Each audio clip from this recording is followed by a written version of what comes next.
So here's what I want to give you as your first tool. I want to build off of one of the things we talked about last week because, spoiler alert, I'm going to give you a CEO dashboard related to organic search. And one of the things on that CEO dashboard with respect to organic search is my name showing up in the categories that I want it to show up in. And I want to get a little bit more nuanced and refined from that perspective. Because if you just type in Melissa Biscardi into one of these search pieces, wherever it can scrape Melissa from the interweb, it's going to do that. So most of you, and I put this right here, most of you should have something come up for your name. And I didn't really mince my words here. If you type in your name into ChatGPT or Google and say, tell me about Andrea Prue or tell me about Dr. Andrea Prue, and it's like, gosh, I can't find her at all, then your digital footprint is broken. You should all be findable by your name. So again, one of the dashboard pieces that I handed you was, are you being found in these searches? And what I wanted to make sure when you answered that question is that you were asking these platforms the right kind of question. Because just tell me about Meghan Walker. One, you're going to get a lot of information about a WWE wrestler.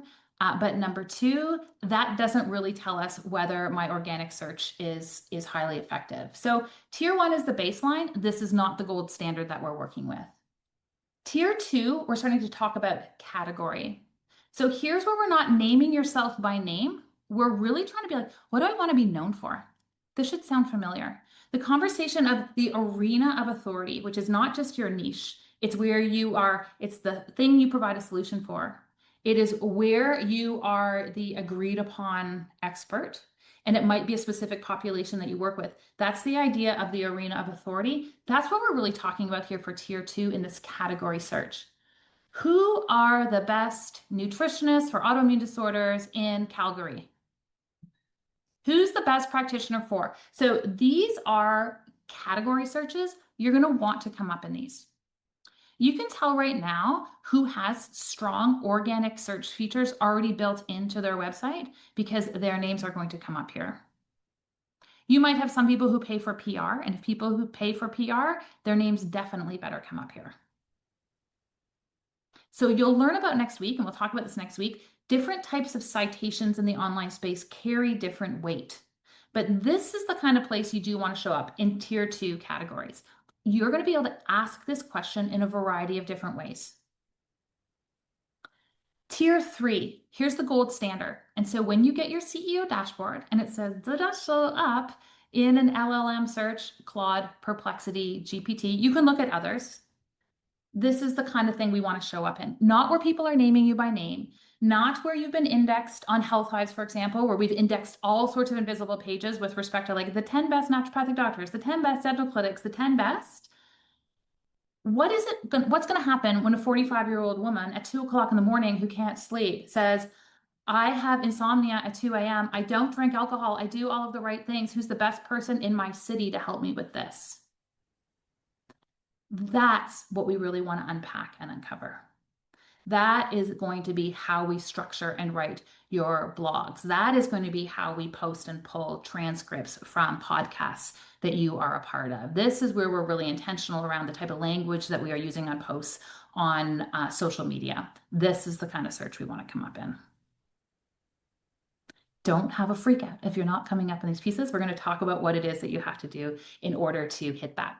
So just the first resource that we created for you from this perspective, there's 3 resources that you're getting today, is a few of you have mentioned that just having some basic prompts are helpful. So I just, where we can create them, I'm going to create them for you.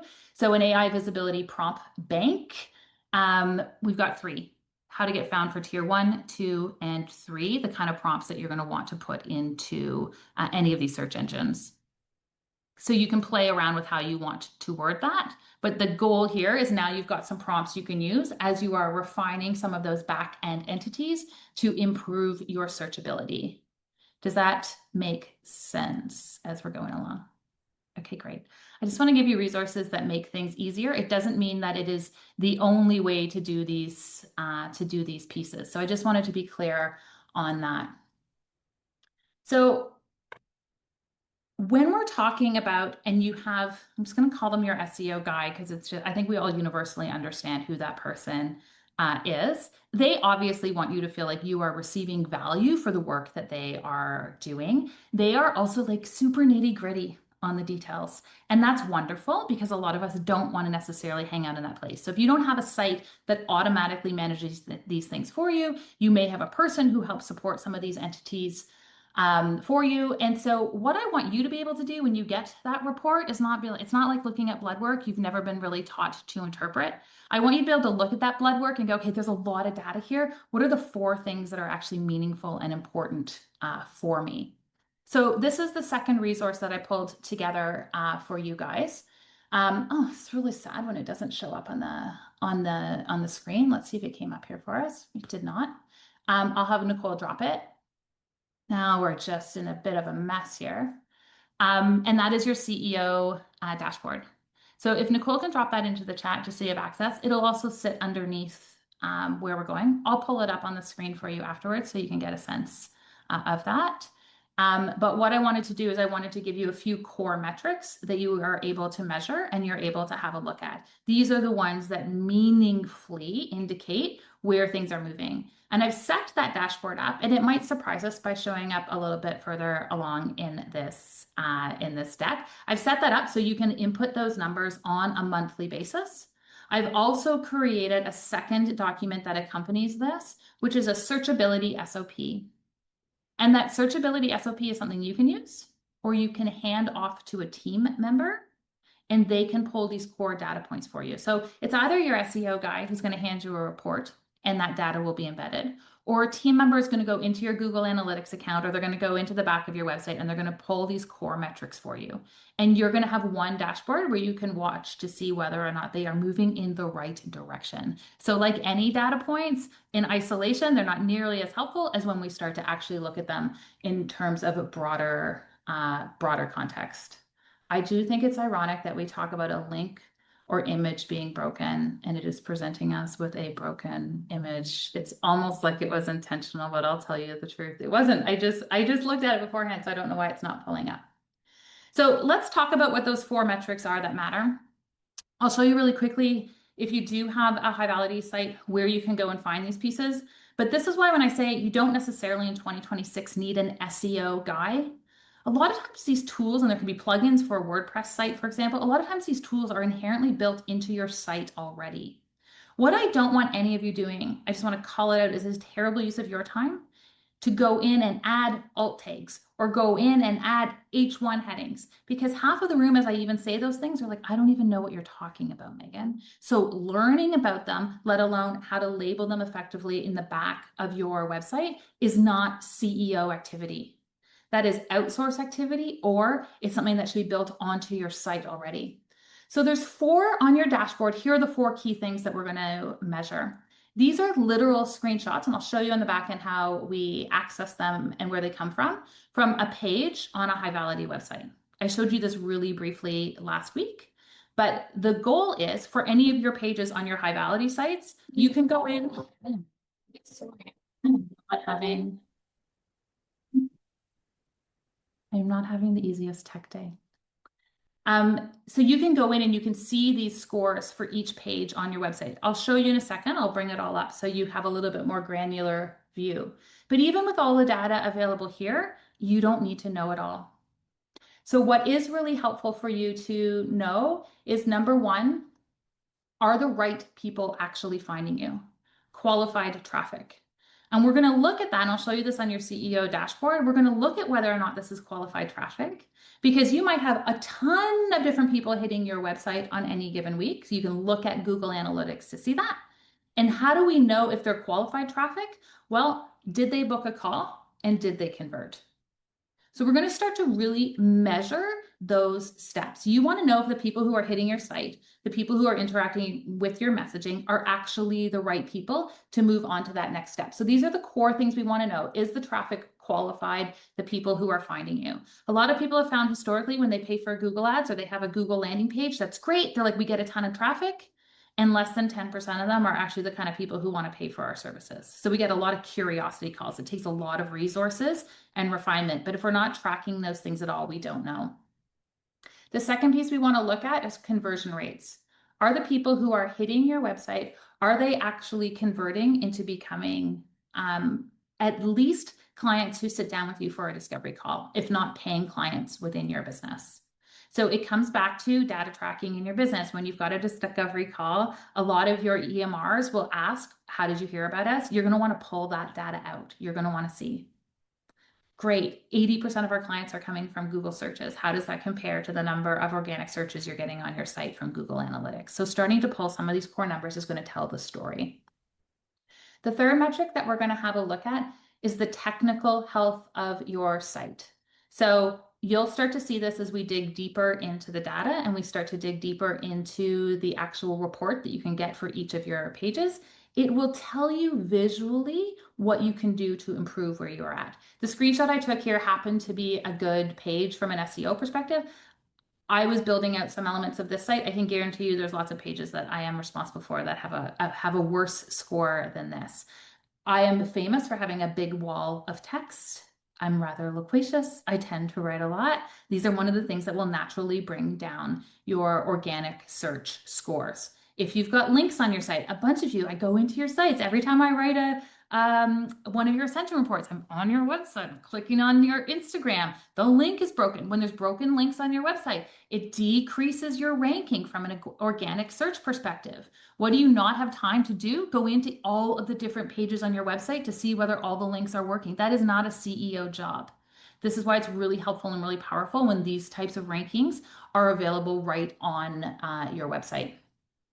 And then the last piece, and we're going to get into how to do this and what type of citation will drive this traffic, is we want to know whether or not, in terms of metrics, does AI actually pick up on your authority? So arena of authority, I'm so happy the AI world has stepped into the use of the authority language. It's very convenient for the IP that we established like 4 or 5 years ago related to this piece, but they're not interested in your niche. They couldn't care less. They want to know if, are you the best person for the niche that you've declared? That's the difference between authority and just picking an area where you want to be the expert. So when you are an authority, it means you show up in a variety of different social media contexts, for example, talking about that subject matter. If I look at Ashley, Ashley's got a ton of content online. She's an authority related to women's health and hormones. She is going to be cited in numerous places because she's been so explicit and intentional around the type of content she creates on her own site, but the type of content she co-creates with other individuals.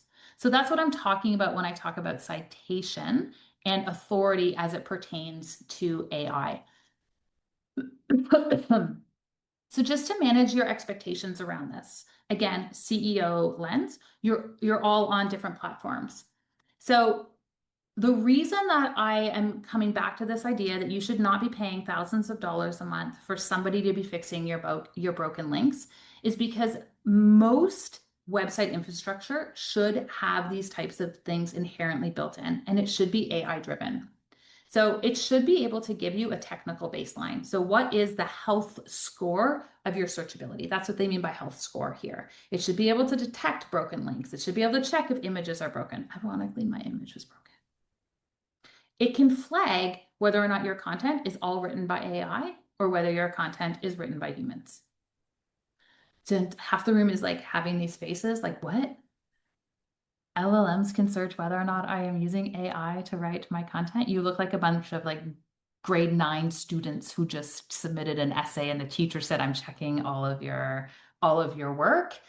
Yeah, it absolutely can differentiate it. There's a real push right now, and I love this, for things to be labeled human created versus AI created.